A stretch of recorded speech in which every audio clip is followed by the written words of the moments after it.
Boa noite, irmãos. Eu quero estar lendo aqui com os irmãos em Filipenses, capítulo 2, do verso 5 ao verso 10, que diz assim a palavra de Deus: de sorte que haja em vós o mesmo sentimento que houve também em Jesus, o Messias, que sendo em forma de Deus, não teve por usurpação ser igual a Deus, mas esvaziou-se a si mesmo, tomando a forma de servo, fazendo-se semelhante aos homens. E achado na forma de homem, humilhou-se a si mesmo, sendo obediente até a morte, e morte de cruz. Por isso também Deus o exaltou soberanamente, e lhe deu um nome que está sobre todo nome. Um nome que é sobre todo nome, para que ao nome de Jesus se dobre todo o joelho do que estão nos céus e na terra e debaixo da terra, e toda língua confesse que Jesus, o Messias, é o Senhor, para a glória de Deus Pai. Agora quero estar lendo em Gênesis capítulo 3, do verso 1 ao verso 5. Passagem muito gasta pelos evangélicos do Brasil, que diz assim: ora, a serpente era mais astuta que todas as alimárias do campo que o Senhor Deus tinha feito. E esta disse à mulher: é assim que Deus disse: não comereis de toda a árvore do jardim? E disse a mulher à serpente: do fruto das árvores do jardim comeremos, mas do fruto da árvore que está no meio do jardim, disse Deus: não comereis dele, nem nele tocareis, para que não morrais. Então a serpente disse à mulher: certamente não morrereis. Porque Deus sabe que no dia em que dele comerdes, se abrirão os vossos olhos, e sereis como Deus, sabendo o bem e o mal. E viu a mulher que aquela árvore era boa para se comer, e agradável aos olhos, e árvore desejável para dar entendimento. Tomou do seu fruto e comeu, e deu também ao seu marido, e ele comeu com ela. Então foram abertos os olhos de ambos, e conheceram que estavam nus, e cozeram folhas de figueira, e fizeram para si aventais. Até o verso 7, né? Eu falei que ia ler até o verso 5, mas para o raciocínio ficar melhor entendido, precisamos ler até o verso 7. O ensinamento do apóstolo Paulo, ele, ao mesmo tempo que é de uma simplicidade magnânima, é também de uma profundidade imensurável. O apóstolo Paulo estava tratando com a igreja de Filipe, né, a igreja dos filipenses, a respeito do comportamento do crente em Yeshua, do salvo, e da simplicidade, da humildade, da modéstia com que os servos de Deus deviam se comportar ali, o que é também recomendado para todas as regiões, né? Ele aqui nos faz uma declaração muito interessante, muito interessante. Ele fala sobre o ser que vai se encarnar através da inseminação de Deus no ventre de Maria, a Virgem Santa. Ele vai falar de um ser pré-existente. Sem entrar em detalhes teológicos, ele vai dizer que este ser já existia e ele tinha a mesma forma que Deus. Portanto, se tem a mesma forma que Deus, é Deus, né? E aí a coisa puxa um pouco na teologia, né? Que a pessoa que ouvir esse vídeo, essa mensagem, fala: poxa, mas você está bradando aí constantemente nos vídeos que Deus é um só. Sim, e continua sendo um só.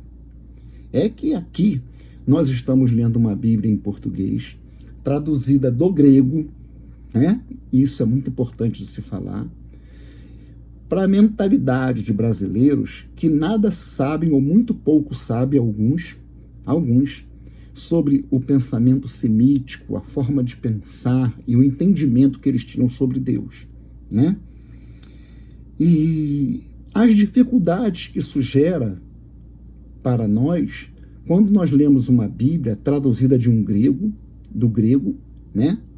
Traduzida do grego, forjada em cima de uma linguagem muito carregada do pensamento platônico e homérico, né?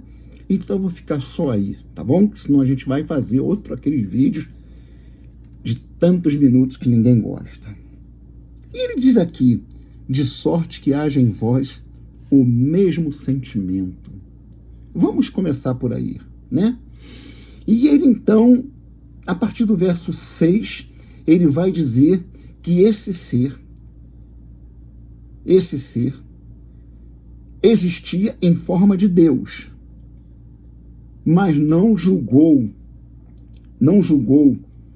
uma usurpação, mesmo que ele quisesse manter a sua posição.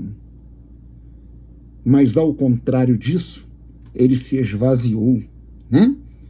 Esvaziou-se a si mesmo, tomando a forma de servo, fazendo semelhante aos homens, e achado na forma de homem, humilhou-se a si mesmo, sendo obediente até a morte e morte de cruz. Nós temos que tomar cuidado aqui com as armadilhas linguísticas, né? Da língua portuguesa, a estrutura frasal e tudo mais. Que sendo em forma de Deus, não teve por usurpação igual a Deus, mas esvaziou-se a si mesmo, tomando a forma de servo, fazendo-se semelhante aos homens. Para que a gente não tenha um entendimento gnóstico de que semelhante aos homens não é homem. Que é exatamente o contrário disso. Ele é verdadeiramente humano, homem. Aí é aquela questão do como que ele é homem, se ele foi gerado pelo Espírito Santo, mas é um sêmen humano que teve que entrar no útero, no ovário de Maria, no útero, né? E gerar ali uma criança como desejada por Deus, do sexo masculino, perfeito, né? Nós vamos estar falando isso e comparando isso com o que diz em Gênesis. Mas nós sabemos que toda obra foi feita em função da eliminação da barreira que separava o Deus dos homens, né? O muro de separação, como é bem descrito lá na Epístola aos Hebreus, não é mesmo? Então, ele tem que ser homem perfeito, em santidade, mas não ter sido gerado por um homem contaminado pelo pecado. E aqui entra o terceiro texto que nós vamos falar, sobre o pecado, né?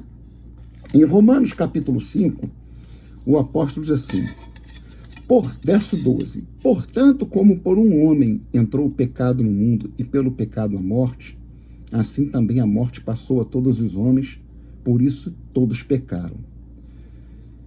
Todos pecaram. Então, nós temos aqui algumas questões muito interessantes para ser observadas. Primeiro, nos dois textos que nós vimos, em Filipenses e Gênesis, nós podemos observar alguma similaridade, ainda que em projeção contrárias. Adão recebe a proposta da serpente para se tornar como Deus, para ser como Deus. E ele aceita isso aí.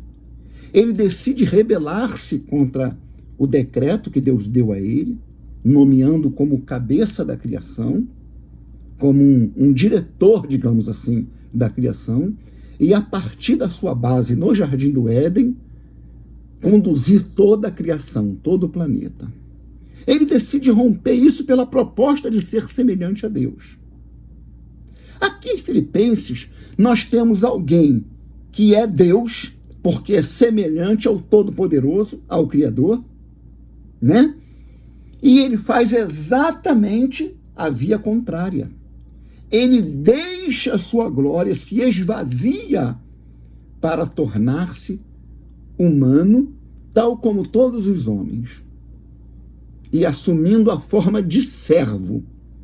Ele não vem assumir a forma de um político poderoso, ele não vem assumir a forma de uma grande celebridade aceita e aclamada por todos os países, inclusive pelo império que dominava o seu país na sua época. Não, ele recebe das celebridades, da aristocracia israelense na época, israelita, né? Ele recebe o repúdio, a reprovação. E ele precisa trabalhar durante mais de 3 anos do seu ministério. O Senhor Jesus precisa trabalhar sob uma forte pressão e um forte ataque da liderança religiosa do seu povo. Algumas armadilhas, como um doutor da lei que vem para lançar uma cilada, trazendo para ele uma pergunta capciosa, né? Então essa é a história do Senhor Jesus. E a palavra de Deus nos diz que nós devemos ser encontrados possuídos do mesmo sentimento que houve nele. Nós sabemos que o apóstolo Paulo, ao fazer as suas cartas a determinadas igrejas, nós podemos perceber no teor das suas epístolas doutrinárias, né? São epístolas doutrinárias, que não era desejo do apóstolo que ela ficava lá na igreja de Filipos, mas que ela circulasse por todas as igrejas. Assim como a carta enviada para Roma não ficasse retida na igreja de Roma, mas circulasse por todas as igrejas da Ásia e até da Judéia e Samaria. As comunidades, né? A gente fala igreja pelo hábito que nós temos de falar, se referir ao povo de Deus, hoje no Brasil de 2024. Mas nós temos falado que a ideia de igreja não existia nos dias dos apóstolos, muito menos nos dias de Jesus. Porque, do contrário, ele teria dito: sobre esta pedra fundarei a minha sinagoga. Ele não diz isso, né? Ele diz: eu fundarei a minha comunidade, eu estabelecerei a minha comunidade. Ele não fala igreja, ele não fala sinagoga, ele não fala eclesia, ele não fala sinagogueia, ele não fala nada disso no grego, até porque ele não falava grego. Pelo menos não no Novo Testamento. Não duvido que ele dominasse. E o apóstolo nos adverte aqui, e como nós vimos ali em Romanos, ele está traçando um paralelo sempre entre Jesus, o segundo Adão, com o primeiro Adão do Jardim do Éden. Notem que a proposta da serpente é acolhida pelo casal, que vai comer do fruto do qual Deus ordenou que não comera, que não se comesse, com o objetivo de quê? De ser semelhante a Deus, tendo o entendimento e conhecimento do bem e do mal. E em outra ponta nós temos aqui a epístola, dirigida primeiramente à igreja de Filipos, falando de um que estava na glória, que existia como Deus, né? Que sendo em forma de Deus, e nós vamos ver esse conceito de forma de Deus, né? Que é uma coisa que vem contaminando a criação, mas não exatamente começando na criação aqui embaixo. Em Ezequiel capítulo 28, nós temos ali um lamento sobre o rei de Tiro, né? E em Isaías 14 também, mas particularmente em Isaías 14, eu separei aqui Ezequiel, mas não é bem Ezequiel que eu quero ler, não. Eu quero passar rapidinho aqui por Isaías 14. Em Isaías 14, diz assim: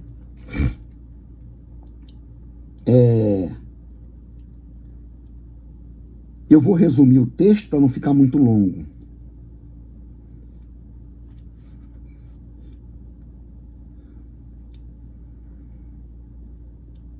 Vou ler a partir do verso 11, tá? Já foi derrubada na sepultura a tua soberba. Com o som das tuas violas, os vermes debaixo de ti se estenderão, e os bichos te cobrirão. Como caíste do céu, ó estrela da manhã! Como foste cortado. Aqui tem uma tradução que bota Lúcifer. Essa palavra aqui, como eu já tenho falado em outros vídeos, depõe frontalmente contra a Trinitariana, que é a editora dessa Bíblia, né? Eu estou lendo na Almeida Fiel, que quer dizer que é convencer a gente que o seu Antigo Testamento é feito com base no texto massorético, né? Nada disso, tudo mentira. Como foste cortado por terra, tu que debilitavas as nações. E tu dizias no teu coração, eu subirei ao céu, presta atenção, acima das estrelas de Deus, exaltarei o meu trono, e no monte da congregação me assentarei aos lados do norte. Subirei sobre as alturas das nuvens, e serei semelhante ao Altíssimo. Serei semelhante ao Altíssimo. Em outra tradução diz, eu serei da forma de Deus. E assim, esse querubim, a descrição está falando de um querubim da guarda. Um outro texto, se eu não me engano, Ezequiel 28, diz, tu eras querubim da guarda.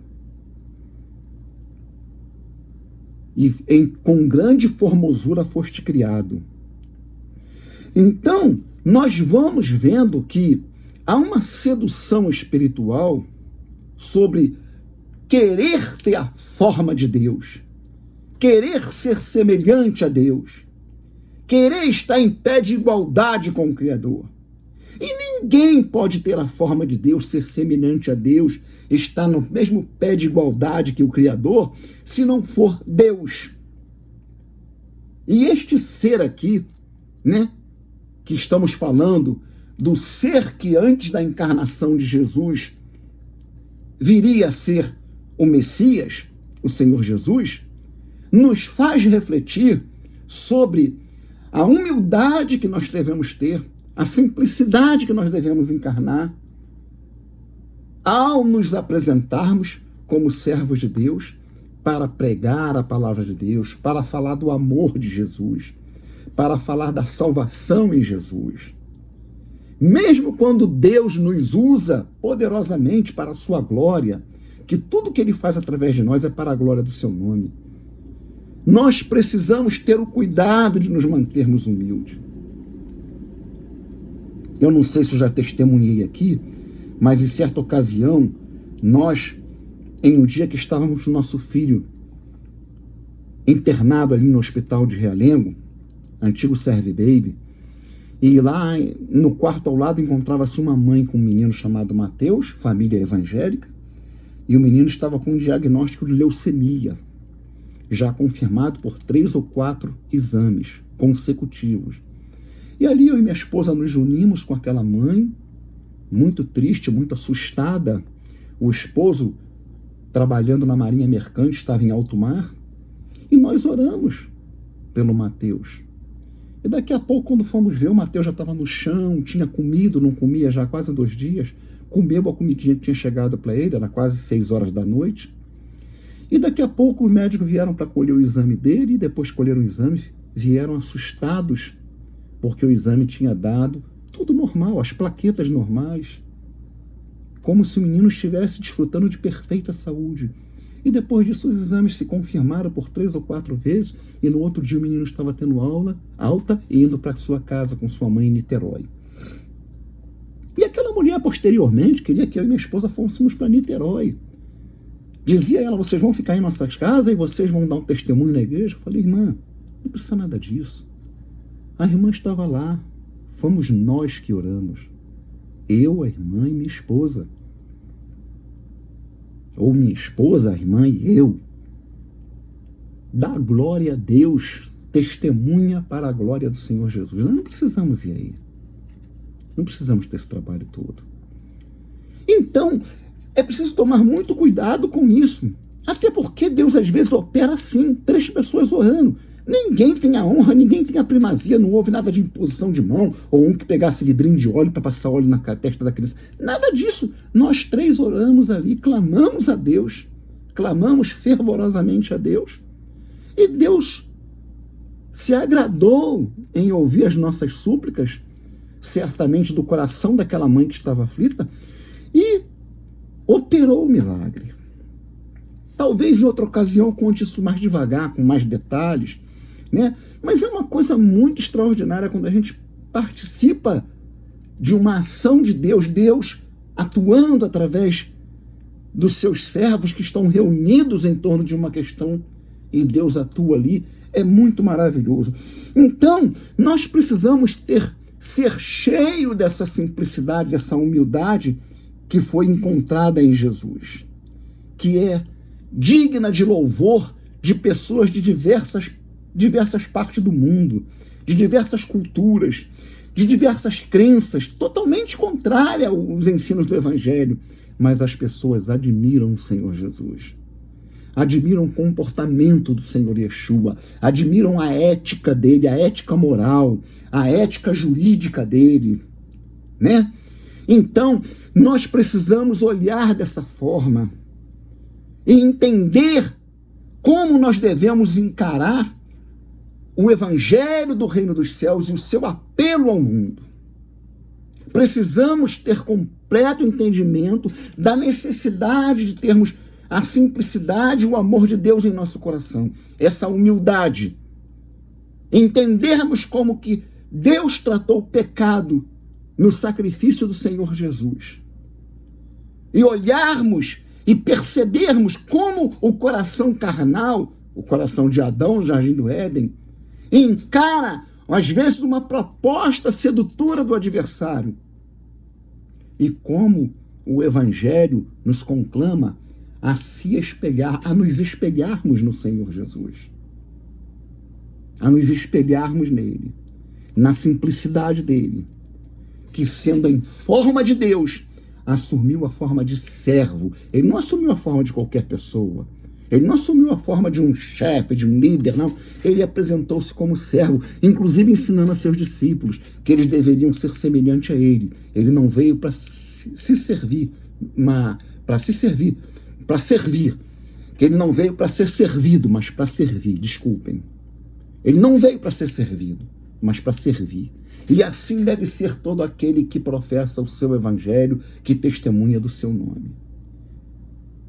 Hoje em dia nós estamos vendo muitas comunidades chamadas igrejas ensinando o evangelho que conclama o homem a vir para o Senhor Jesus, ou até para aquela crença, para o Jesus que é pregado naquela denominação, por causa de prosperidade, por causa de problemas familiares, por causa de crise conjugal, filhos nas drogas, alcoolismo, crise na empresa, mas deixa o apelo do arrependimento e deixa de falar da vida de simplicidade em Jesus, como é ensinado aqui em Filipenses.